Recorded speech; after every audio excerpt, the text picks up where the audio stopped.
The confidence exhibited by German general staff officers rested on multiple decades of accumulated military knowledge and practice. Wehrmacht operational doctrine, which had been refined and perfected through their campaigns in Poland, France, and across the Russian steppes, stated with complete certainty that motorized divisions absolutely required railway support for any offensive operations extending beyond 150 kilometers. Their entire military machine had been constructed around this fundamental principle of logistics. Each German division operating in France still depended on approximately 5,000 horses working alongside their motorized vehicles. Even the legendary Panzer divisions that had shocked the entire world in 1940 never operated more than 200 kilometers away from functioning rail terminals. Their supply methodology remained fundamentally unchanged since the previous World War, relying on railway networks vulnerable to aerial bombardment, horses requiring constant fodder, and vehicles needing dozens of different categories of spare components. German staff officers had written extensively about how American forces faced identical limitations that constrained every modern military organization. They might possess more trucks than our forces do, but trucks simply cannot substitute for railways when it comes to strategic movement of supplies. The fuel consumption mathematics alone render it completely impossible. A truck transporting fuel must consume fuel to deliver that fuel. The calculations are absolutely inescapable. They will reach culmination within days of advancing beyond their rail support infrastructure. This analytical framework had been validated through every major campaign since 1914. There existed no rational basis to believe circumstances would somehow be different this time around. What the Americans were preparing to demonstrate was something the German military intellect fundamentally could not comprehend. They weren't simply going to stretch their logistics capabilities to breaking point. They were going to completely reinvent logistics from the ground up. What German planners failed to grasp was that American industrial production had reached levels that rendered their meticulous calculations completely obsolete. Where German logisticians thought in frameworks of scarcity and maximum efficiency, Americans thought in frameworks of abundance and crushing overwhelming force applied to every problem. Private James Ruckard, just 19 years old and from Maple Heights in Ohio, climbed up into the cab of his GMC CCKW cargo truck at 4 in the morning on August 25th. Before being drafted into military service, he'd never operated anything larger than his uncle's pickup truck. Now he found himself assigned to the 3,846th Quartermaster Truck Company, one of 67 companies initially designated for an operation so rushed and urgent it hadn't even received a proper official name yet. The briefing from their lieutenant had been straightforward, but communicated extreme urgency. Drive as fast as humanly possible, deliver whatever cargo you're carrying, return immediately for another load. Don't stop for any reason whatsoever. The lieutenant had looked each of them directly in the eyes when he emphasized that final instruction. And listen carefully, boys, when I say any reason, I mean absolutely anything.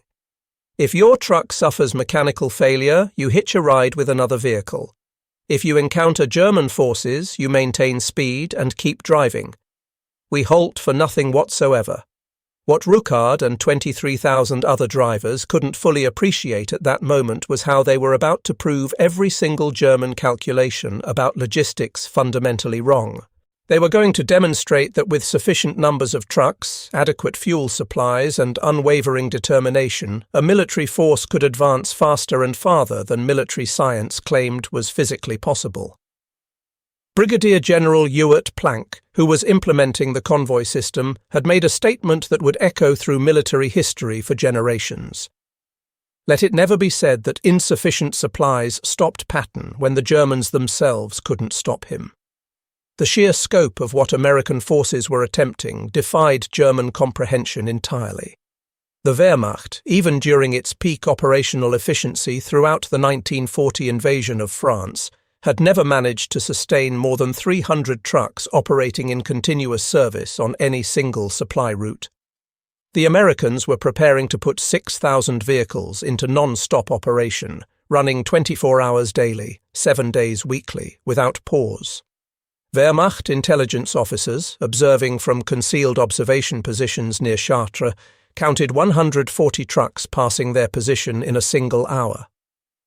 When these numerical observations were transmitted to division commanders, they were immediately dismissed as gross exaggerations, or possibly the result of alcohol consumption.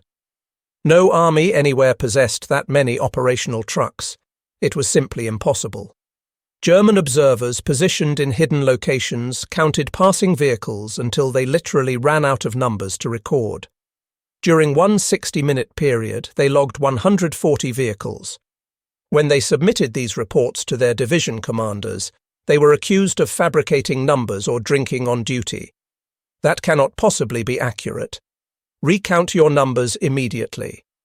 No army anywhere has that many trucks available. The entire Wehrmacht doesn't have that many trucks in operational condition across all our forces. But the counts were completely accurate, and those numbers represented less than 3% of the total Red Bull fleet. The Americans had accomplished something the Germans considered absolutely impossible. They had completely motorized their entire supply system, eliminating railways from the operational equation entirely. While German quartermasters still calculated supply requirements in terms of hay tonnage for horses and coal supplies for locomotives, American planners thought exclusively in terms of octane ratings and tire replacement schedules. The contrast wasn't merely quantitative, but represented two entirely different philosophical concepts of warfare. The trucks themselves provided a revelation to German observers who managed to examine them. The GMC CCKW, commonly called the Deuce and a Half, along with the Dodge WC series vehicles, were not individually superior to German trucks when compared one-to-one. The Opel Blitz trucks, when the Wehrmacht could actually obtain them, were arguably more technically sophisticated. But the Americans had standardized their entire vehicle fleet to a degree that absolutely stunned German mechanics who examined captured vehicles. Every single truck used completely interchangeable components. In Wehrmacht motor pools, there existed 12 different types of vehicles requiring 47 different categories of spare parts. The Americans had essentially one standardized type requiring one set of spare components. The implications for maintenance and repair operations were absolutely staggering. The standardization extended far beyond just the trucks themselves. The Americans had standardized absolutely everything: fuel containers, tires, tools, even the training programs for drivers. A driver who had learned on one truck could immediately climb into any other truck and operate it without additional instruction. A mechanic who could repair one vehicle could repair them all. Spare parts cannibalized from one broken truck could keep 5 other vehicles operational. It represented mass production methodology applied to military logistics, and it was devastatingly effective in practical application.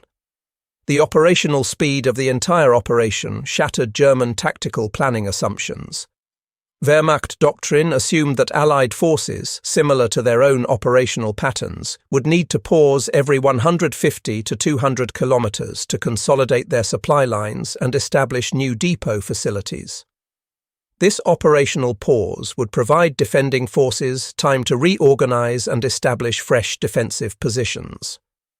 But the Americans never stopped moving. The trucks kept coming in endless streams, and their tanks kept advancing without pause. It was as though the normal physical laws of military operations didn't apply to these forces at all. The Red Bull Express drivers themselves became inadvertent psychological weapons against German morale. 75% of them were African American soldiers, men whom Nazi racial ideology classified as inferior beings incapable of mastering technical tasks. German soldiers captured throughout September 1944 later provided testimony during interrogations about watching these convoys pass. We had been indoctrinated that the Americans would inevitably collapse because their racially mixed mongrel army included Negroes who couldn't possibly master complex machinery. Yet here were thousands of them, operating sophisticated vehicles in perfect convoy formation, maintaining speeds that we couldn't achieve with our best trained drivers. Everything we had been taught was demonstrably false. The sight of black soldiers operating sophisticated equipment with obvious skill and precision created profound cognitive dissonance among German troops. Nazi ideology insisted that racial mixing weakened military forces, that only racially pure formations could achieve military excellence. Yet here existed undeniable evidence that contradicted everything they had been indoctrinated to believe. The psychological impact was profound and far-reaching. If the racial theories were wrong, what other aspects of their ideology were lies? Corporal Charles Johnson of the 783 Military Police Battalion stood at a critical intersection, directing the endless river of trucks flowing past his position. In 12 hours of duty, he would wave through more vehicles than most German cities witnessed in an entire month. The MPs had painted simple signs featuring a red ball on white background. No other vehicles were permitted on these designated routes. French civilians were turned back at checkpoints. Even general officers in staff cars had to locate alternate routes. The road belonged exclusively to the Red Ball Express, and absolutely nothing was permitted to slow it down. The organizational precision amazed German observers who watched from concealed positions. Every truck bore numerical identification. Every driver possessed specific instructions: loading points, unloading points, refueling stops, maintenance areas, all precisely coordinated down to the minute. It was American industrial management methodology applied to warfare, and it functioned with an efficiency that German staff officers could only fantasize about achieving.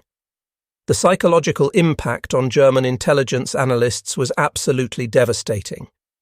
Wehrmacht analysts studying the American logistics network for Army Group B submitted reports on the 2nd of September that bordered on outright panic. Their supply system operates at levels we calculated to be impossible. They are delivering 12,000 tons daily using only truck transport. This exceeds the capacity of most railway networks. If these figures are accurate, and all field observations confirm they are accurate, then we have fundamentally misunderstood American industrial capacity at the most basic level. The numbers being cited were not only accurate, but actually conservative estimates. On the 29th of August, the Red Ball Express achieved its peak single-day delivery performance, 12,342 tons of supplies transported by 5,958 vehicles. To provide proper context for these numbers, the entire German Army Group B, defending against the Allied advance, received less than 2,000 tons of supplies daily through their combined rail and road network. The disparity wasn't just significant, it was completely overwhelming and insurmountable. General der Panzertruppe Heinrich Eberbach, commanding Panzer Group West, recorded in his personal diary before his capture in late August something that captured the German dilemma perfectly. We are fighting an enemy who appears to possess unlimited quantities of everything: unlimited trucks, unlimited fuel, unlimited ability to sustain operations indefinitely. How can one develop effective tactics against an enemy who ignores the physical constraints that bind every other army? We develop plans based on when they should run out of supplies, but they never run out. It's like attempting to fight the ocean itself. The German confusion deepened as they observed American refueling operations in action. Wehrmacht trucks, when they possessed fuel at all, were refueled using hand pumps from 200-litre drums, a process that could consume an hour for a single company of vehicles. Staff Sergeant William Edwards of the 3639 Quartermaster Truck Company described their methodology during a post-war interview. We'd pull into a fuel dump location, 20 or 30 trucks at a time. They had these pumps set up, just like at a civilian filling station back home, except much larger capacity. 5 minutes maximum, and you were completely fueled up and rolling again. The Germans observing us must have thought they were witnessing some kind of magic trick. It wasn't magic at all. It was industrial standardization on a scale the Germans had never achieved or even contemplated. The Americans were employing purpose-built fuel trucks with power takeoff pumps capable of delivering 50 gallons per minute. the Germans were still using modified civilian fuel trucks that managed perhaps 10 gallons per minute when the hand pumps functioned properly. German observers reported back to their commanders with obvious bewilderment. They refuel an entire company of trucks faster than we can refuel a single platoon. The efficiency is industrial in nature, not military. They have transformed warfare into factory production work. The German High Command's response revealed their complete inability to comprehend what they were facing. On the 5th of September, Field Marshal Walter Model issued an order to all subordinate units stating that reports of American truck convoys exceeding 1,000 vehicles daily were obvious exaggerations and should be disregarded as enemy propaganda designed to demoralize troops. Units spreading such defeatist rumors would face severe disciplinary action. But Model's own staff knew the actual truth. His logistics officer had personally observed the convoys and wrote privately in his journal. Model refuses to believe what we all can see with our own eyes clearly. The Americans have rendered our entire concept of warfare completely obsolete. They don't capture territory and then consolidate their gains. They capture territory and keep advancing because their supplies never stop flowing forward. The maintenance system supporting the Red Ball Express provided another profound shock to German observers. Captain Otto Skorzeny, the Führer's personal commando specialist, had been specifically tasked with disrupting American supply lines. His reconnaissance revealed something that absolutely stunned him. Every 50 miles they maintain maintenance stations. Not major depots, not elaborate facilities, just mechanics with parts and tools. A truck suffers mechanical failure. They repair it on the spot or push it aside, and the driver immediately jumps onto another truck. In our army, a broken vehicle means a lost cargo delivery mission. In theirs, only the truck is lost, never the cargo or the driver. The Americans had positioned 300 maintenance trucks along the Red Ball routes, each vehicle capable of performing major repairs. They carried welding equipment, machine tools, and enormous quantities of spare parts. Private First Class Robert Williams, an African-American mechanic with the 894th Ordnance Company, recalled the intensity of the work with pride.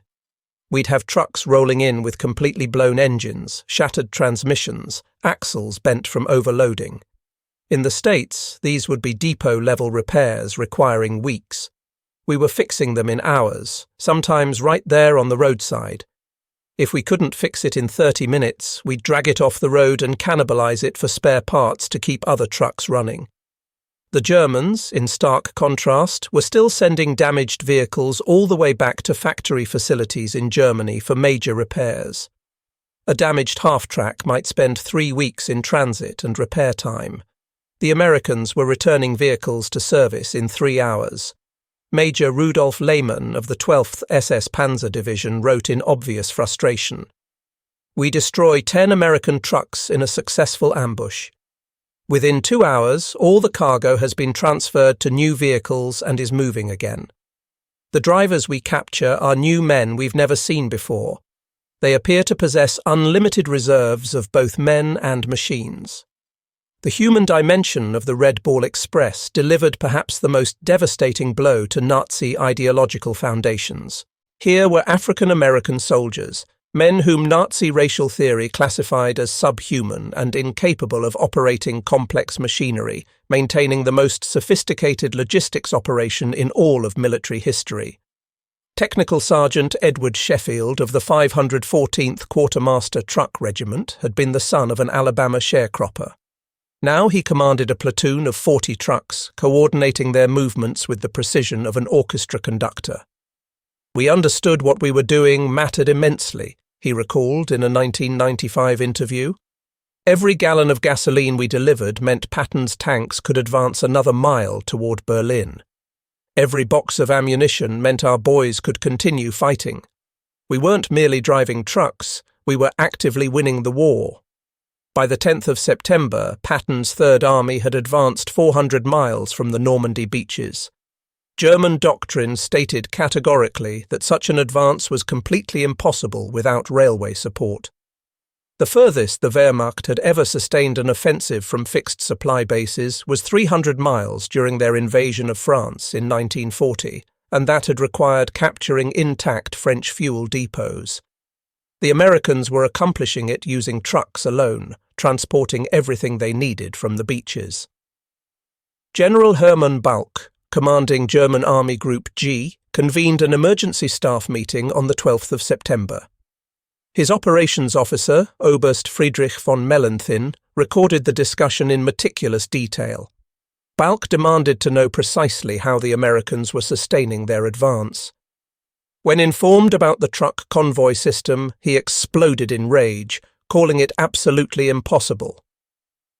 No army can consume 800,000 gallons of fuel daily and transport it 400 miles exclusively by truck. The fuel required to move the fuel would consume the entire transport capacity. It's a mathematical impossibility, yet the impossible was occurring right before their eyes. The Americans were not just maintaining Patton's advance, they were actively accelerating it. The secret resided in something the Germans never fully grasped at the conceptual level. Industrial scale efficiency applied to every single aspect. Every element of the Red Ball Express had been optimized. The routes operated one way only, eliminating all delays from two-way traffic. Trucks ran with their governors removed, reaching speeds of 60 miles per hour instead of the regulation 35. Military police were stationed every few miles to immediately push broken-down vehicles off the road, preventing traffic jams. Loading and unloading was performed by specialized teams who could clear a truck in 15 minutes instead of the standard hour. Master Sergeant John Bass of the 582 Quartermaster Company described the loading process with obvious pride. We had it refined to a precise science. Truck pulls up, doesn't even shut off the engine. One team's already positioned with forklifts, another with hand trucks. 15 minutes maximum, usually 10, and that truck was rolling again. The Germans were still unloading everything by hand, one box at a time. We were moving entire pallets in seconds. The palletization system alone revolutionized military logistics completely. The Germans still loaded individual boxes, barrels, and containers, each requiring separate manual handling. The Americans had standardized wooden pallets that could be loaded with a forklift in seconds. German officers studying captured American supply dumps wrote in obvious amazement. One American soldier operating a forklift moves more cargo in an hour than an entire company of our men can move manually in a day. This is not superior soldiering. This is superior systems and organization. The convoy system operated with relentless mechanical efficiency. Trucks were numbered and tracked through the system. If truck number 342 departed Cherbourg at 0800 hours with 2.5 tons of ammunition, logistics officers knew precisely when it should arrive at Chartres. If it failed to appear on schedule, MP patrols would immediately search for it. The Germans, observing this precision, couldn't understand how it was coordinated without massive bureaucratic overhead. They manage thousands of vehicles with less paperwork than we require for a single company.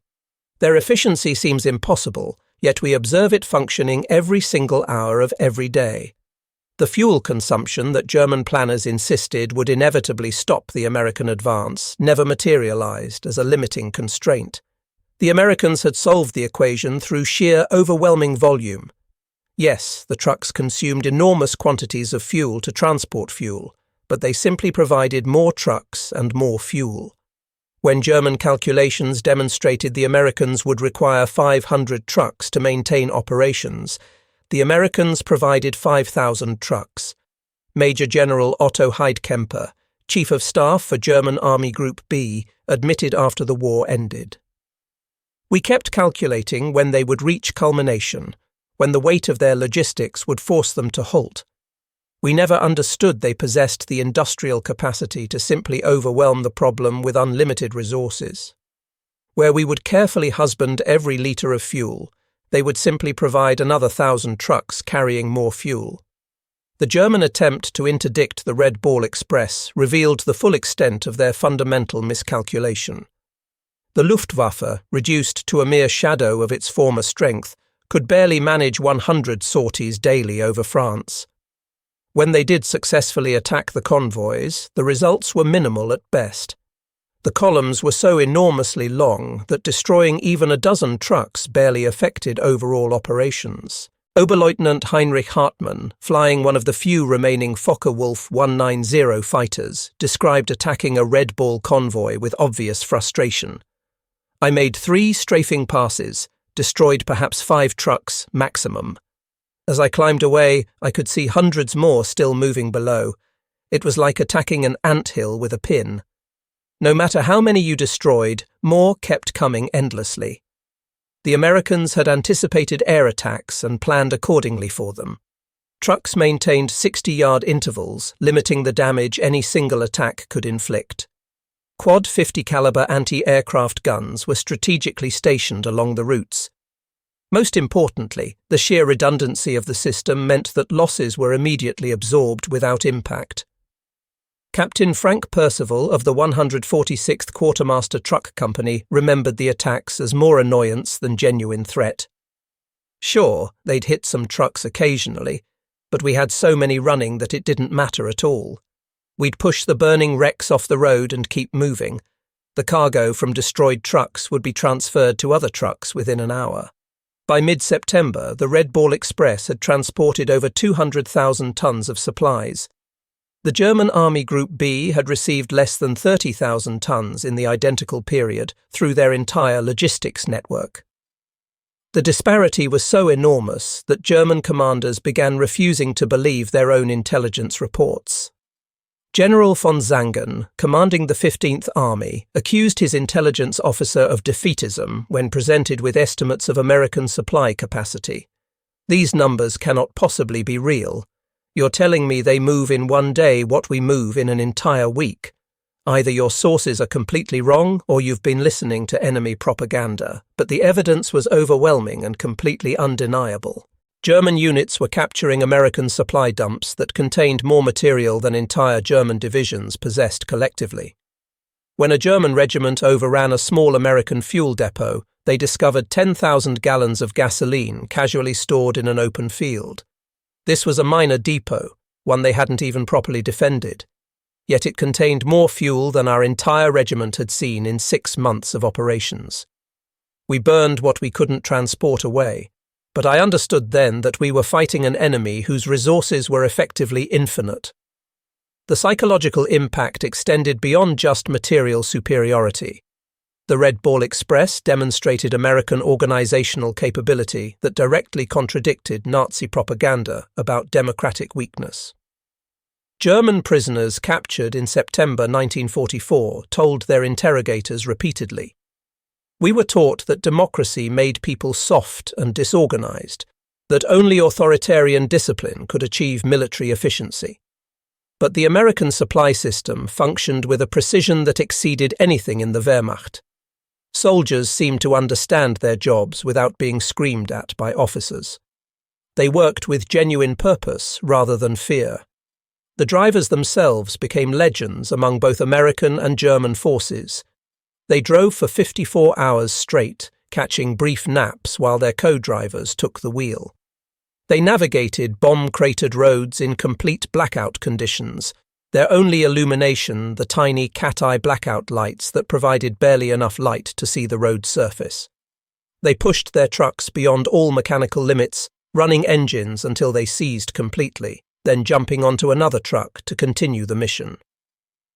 Private Eugene Dixon of the 3916 Quartermaster Truck Company remembered the exhaustion vividly. "There were times I was so tired I was literally hallucinating, seeing things that weren't there, but we kept driving regardless. We knew boys were dying up front, waiting for what we carried. Sleep could wait until the war was won." The Germans, observing this dedication, couldn't reconcile it with their ideological beliefs. SS Sturmbannführer Joachim Peiper, whose unit would later commit the Malmedy massacre during the Battle of the Bulge, wrote in a September 1944 report something revealing. "The Negro drivers display a commitment that contradicts our racial theories fundamentally. They operate vehicles with skill and courage, maintaining their vehicles with obvious expertise. The implications for our ideology are profound, but cannot be openly discussed. The maintenance statistics alone told a story that stunned German quartermasters.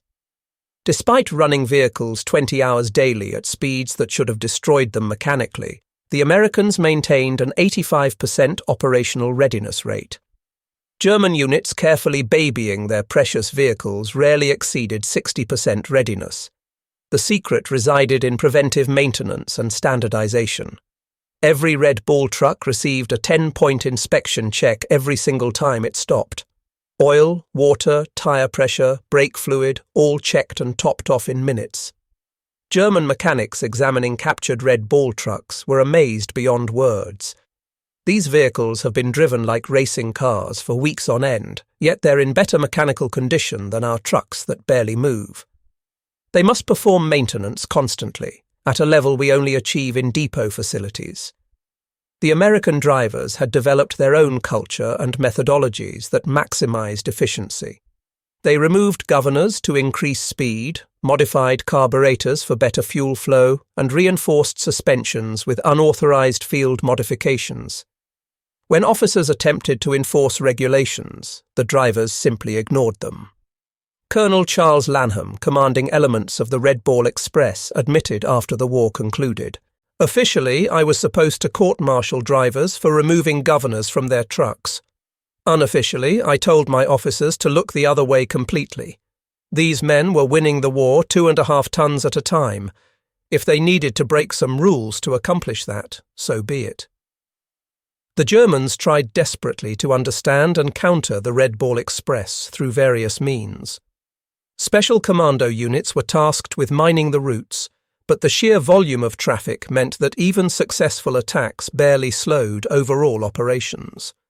A destroyed bridge would be replaced by engineers in hours, sometimes using prefabricated Bailey Bridge sections carried by the convoys themselves. Major Wolfgang Schenk, tasked with interdicting American supply lines, reported in obvious frustration.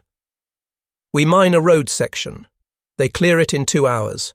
We destroy a bridge. They build another overnight. We ambush a convoy, and 10 more convoys pass while we're still engaging. It's not fighting an army, it's fighting a force of nature itself." The Red Bull Express transformed more than just logistics operations. It revolutionized military thinking about what was actually possible. The German General Staff had spent decades perfecting the relationship between operations and logistics, calculating precise ratios of advance rate to supply capability. The Americans simply discarded the calculations entirely and overwhelmed the problem with industrial might. General Hasso von Manteuffel, commanding the 5th Panzer Army, admitted during his post-war interrogation something profound. "We thought in terms of efficiency, of accomplishing more with less resources. The Americans thought in terms of abundance, of accomplishing everything with more resources. Our best staff officers couldn't comprehend it because it violated everything we knew about military science." By late September 1944, the Red Bull Express had delivered over 300,000 tons of supplies. Patton's Third Army had advanced further and faster than any military force in recorded history, covering 600 miles in 40 days. German commanders were no longer debating when the American advance would reach culmination. They were desperately trying to understand how it hadn't already happened. We face an enemy who has rendered our entire concept of warfare completely obsolete. They don't pause to consolidate gains, because they never run out of supplies, because they never run out of fuel. They have transformed logistics from a constraint into an offensive weapon. The impact on German morale was absolutely catastrophic. Soldiers who had been indoctrinated that they were the master race, fighting with superior Aryan efficiency, watched as African-American drivers maintained a logistics miracle that the Wehrmacht could never duplicate. If the Americans can train their Negroes to accomplish this level of organization, what does that say about everything we've been told? Are we actually the superior race, or have we simply been lied to about everything? The French civilians watched in amazement as the convoys thundered through their villages day and night without pause. Marie Dubois, a schoolteacher in Dreux, maintained a diary throughout the occupation and liberation. The Germans came through with horses and wagons, taking days to pass through. The Americans come with endless trucks, never stopping, never slowing down. In 1 hour, more American trucks pass than German vehicles did in an entire month. The noise never stops, engines roaring day and night continuously. It's the sound of liberation itself. The drivers faced constant danger beyond German attacks. The roads, already damaged by years of war, were being pulverized by the constant heavy traffic. Trucks overturned on destroyed shoulders. Drivers fell asleep at the wheel, crashing into ditches. The accident rate was significant, but the convoys never stopped moving. Private William Clark of the 3418 Quartermaster Truck Company survived 3 rollovers during his time with the Red Ball Express. The first time, I was scared to death.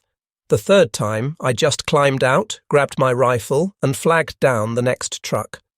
We all knew the deal clearly. The supplies had to get through. Everything else was secondary. In October 1944, Field Marshal Gerd von Rundstedt ordered a comprehensive study of American logistics capabilities. The report, completed just before the Battle of the Bulge, was a masterpiece of military analysis that reached a devastating conclusion.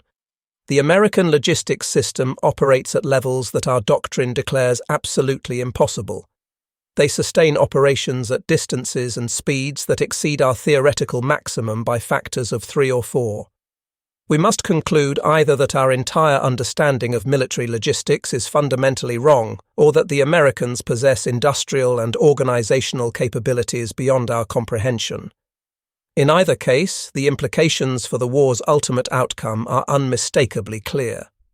The report was immediately classified and hidden from most German commanders, deemed too demoralizing to distribute widely, but those who read it understood its significance completely. The Americans hadn't just outproduced Germany industrially. They had revolutionized warfare itself fundamentally. Wars would no longer be won by the side with the best tactics or the bravest soldiers, but by the side that could deliver the most material to the point of contact fastest. General Wilhelm Keitel, chief of the Wehrmacht High Command, wrote from his prison cell after the war something revealing. We understood combined arms warfare, the integration of tanks and aircraft and infantry. What we never understood was that the Americans had added a 4th dimension to warfare, logistics as a weapon system itself. The Red Ball Express was not supporting the war effort. The Red Ball Express was the war itself. The statistics, when finally compiled after the war ended, were absolutely staggering in their magnitude. In 83 days of continuous operation, the Red Ball Express delivered 412,193 tons of supplies. The trucks travelled over 122 million ton miles. Over 40,000 tyres were worn completely out. The operation consumed 300,000 gallons of oil and 40 million gallons of gasoline. At its peak operational tempo, a truck passed any given point on the route every 14 seconds, 24 hours daily. German staff officers studying these numbers after the war simply couldn't reconcile them with their operational experience. General Major Friedrich von Mellenthin wrote in his memoir years later, "The Red Ball Express moved more tonnage than most national railway systems. They accomplished it with trucks alone, over demolished roads, under active combat conditions. It remains the most impressive logistics achievement in all of military history." The human cost was significant, but far less than conventional military operations would have incurred. Approximately 300 drivers died during Red Ball Express operations, mostly from accidents and exhaustion-related crashes. German attempts to interdict the convoys resulted in fewer than 50 combat deaths. The Germans lost more men attempting to stop the convoys than the Americans lost running them. Major Heinrich Böll, who would later become a Nobel Prize-winning author, observed the Red Ball Express as a Wehrmacht artillery observer. We could have killed more of them, certainly, but what would have been the point? For every truck we destroyed, 10 more appeared. For every driver we killed, another immediately took his place. Shooting at the Red Ball Express was like shooting at a river. You might kill individual drops of water, but the river keeps flowing regardless. The Red Ball Express officially concluded operations on the 16th of November 1944 as the port of Antwerp opened and railway lines were restored. But its impact had already transformed the war irreversibly. The German Ardennes offensive in December 1944, known as the Battle of the Bulge, was premised entirely on capturing American fuel depots because the Germans understood they could never match American logistics capabilities. The offensive's failure was partly due to the Red Ball Express, which had pre-positioned so many supplies that American forces could respond immediately, despite the complete surprise.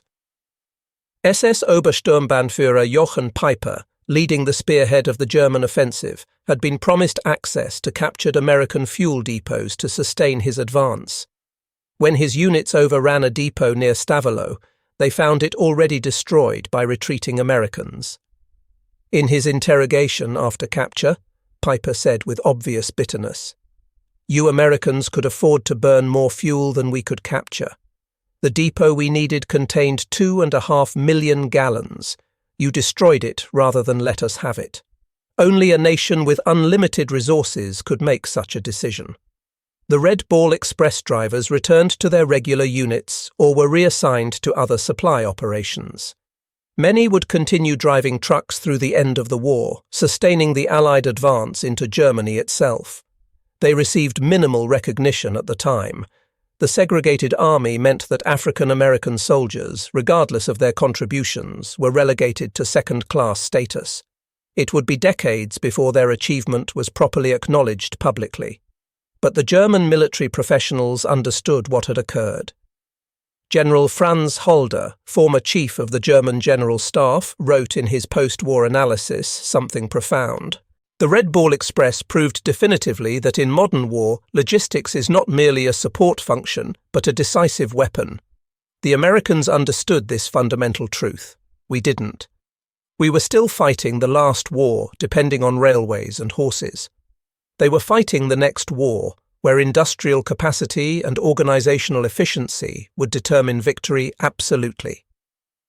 Technical Sergeant James Bailey, an African-American driver with the 3628 Quartermaster Truck Company, reflected years later on what they had accomplished together.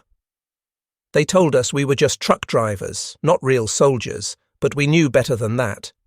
Every mile we drove, every ton we delivered, brought the war closer to ending.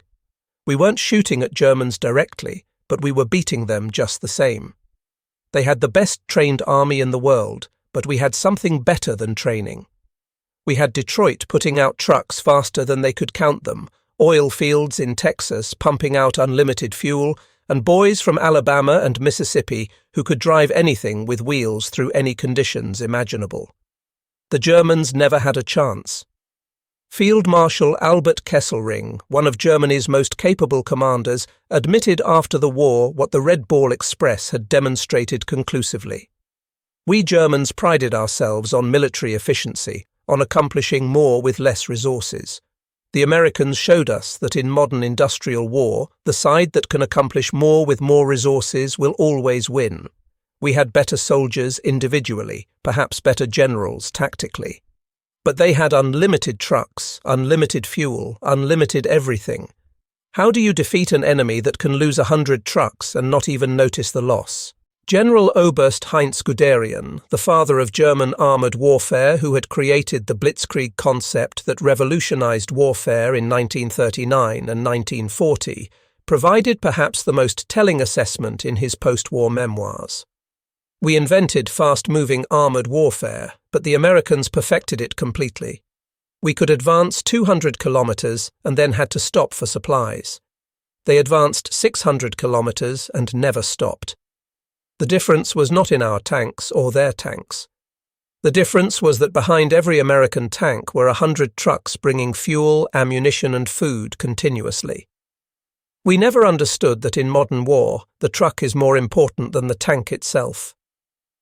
The secret army that had fueled Patton's blitz across France was not secret at all. It was 23,000 American drivers, mostly African Americans, who drove through exhaustion, enemy fire, and impossible conditions to deliver 412,193 tons of supplies across 400 miles of war-torn France. They had transformed logistics from a science of limitations into an art of possibilities. In 83 days, the Red Ball Express had proven that in modern warfare, the nation with the most trucks and the determination to keep them rolling would inevitably prevail. The German military doctrine that had conquered most of Europe between 1939 and 1941 had rested on careful calculations of what was logistically possible. The Americans had simply refused to accept those limitations as binding, throwing industrial might at the problem until it disappeared. Where German staff officers saw mathematical impossibilities, American logistics officers saw challenges to overcome with more trucks, more drivers, and more determination. The Red Ball Express had not just supplied an army effectively, it had shattered an entire military philosophy completely, proving that in the age of industrial warfare there were no limits except those imposed by imagination and will. The drivers of the Red Ball Express had written their names into history not with bullets but with tyre tracks across the face of France, an indelible mark that stretched from the beaches of Normandy to the borders of Germany itself, testament to what American industrial might and human determination could achieve when combined in common purpose. They had proven that modern wars would not be won by the generals who best understood tactics, but by the nations that could best transform their industrial capacity into military power, delivering overwhelming material to the point of decision faster than any enemy could respond. The transformation was complete and irreversible. In August 1944, German generals had dismissed the idea that trucks could replace trains in strategic military logistics.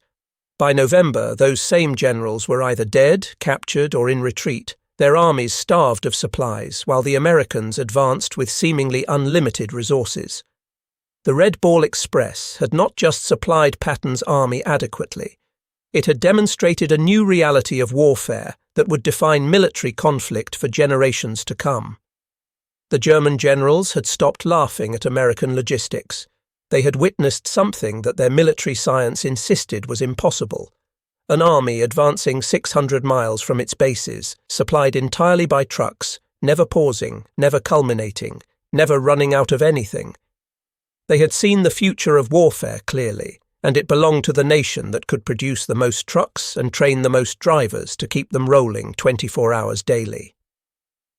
In conference rooms in Berlin, German staff officers tried desperately to understand what had occurred. How had the Americans sustained an advance that every calculation showed was impossible? The answer was simple and devastating. The Americans had not accepted the constraints that limited other armies. They had simply produced more trucks, trained more drivers, and organized them with an efficiency that transformed logistics from a military necessity into a strategic weapon. As the war moved into Germany itself in 1945, the lessons of the Red Ball Express became even clearer and more stark. American forces advanced not because they were better fighters than the Germans individually. Many would argue the Wehrmacht remained tactically superior until the very end. But because they never ran out of supplies ever. Every American unit had more ammunition than it could shoot, more fuel than it could burn, more food than it could eat. The logistics system that the Red Ball Express had pioneered ensured that American firepower could be brought to bear continuously, overwhelmingly, decisively. German soldiers captured in the final months of the war told consistent stories across the board. They had run out of ammunition while the Americans seemed to possess unlimited supplies. They had run out of fuel while American tanks kept advancing relentlessly. They had run out of food while American soldiers threw away rations they didn't like. The material superiority was so overwhelming that tactical excellence became completely irrelevant. What did it matter if German soldiers were better trained individually when American soldiers had 10 times the ammunition? The Red Ball Express had proven something that military theorists would study for decades afterward. In modern industrial warfare, logistics is not just a support function, but the decisive factor determining victory. The side that can deliver the most material to the point of contact will win, regardless of tactical disadvantages.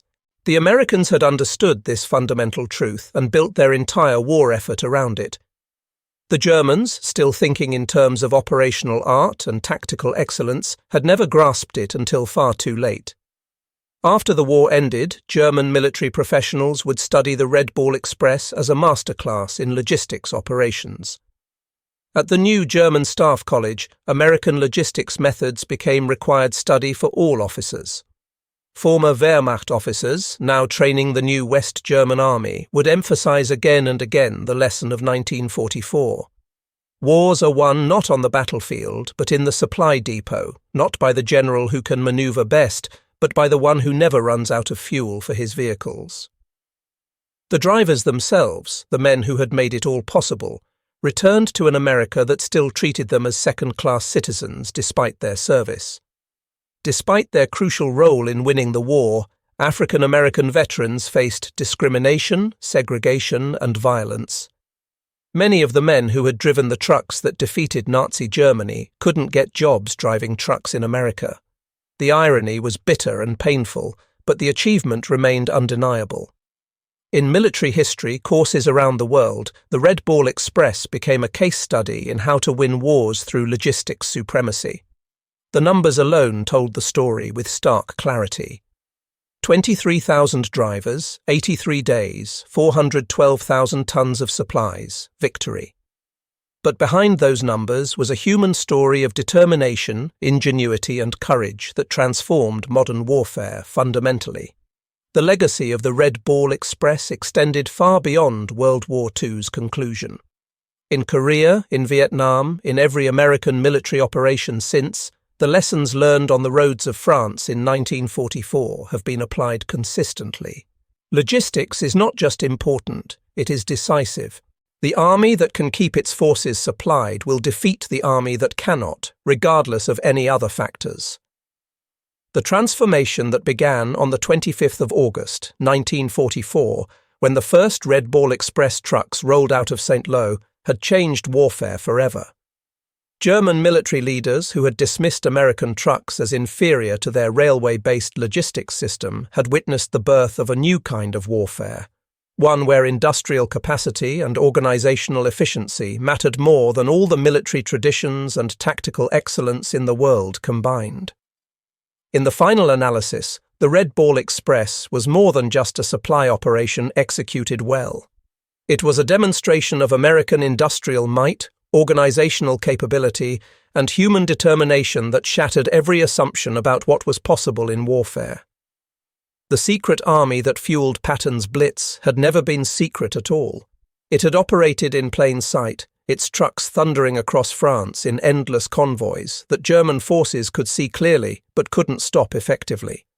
The psychological impact had been as devastating as the material effect on German forces. How do you maintain morale when the enemy possesses so many trucks? How do you plan operations when the enemy ignores the constraints that bind your own forces? These were the questions German commanders asked themselves repeatedly as they watched the Red Ball Express transform warfare before their eyes. They had no answers because they were trying to fight a new kind of war with old ideas and outdated concepts. The Americans had not just outproduced them industrially, they had outthought them strategically, recognizing that in modern industrial warfare, the side that could deliver the most material to the battlefield would win inevitably.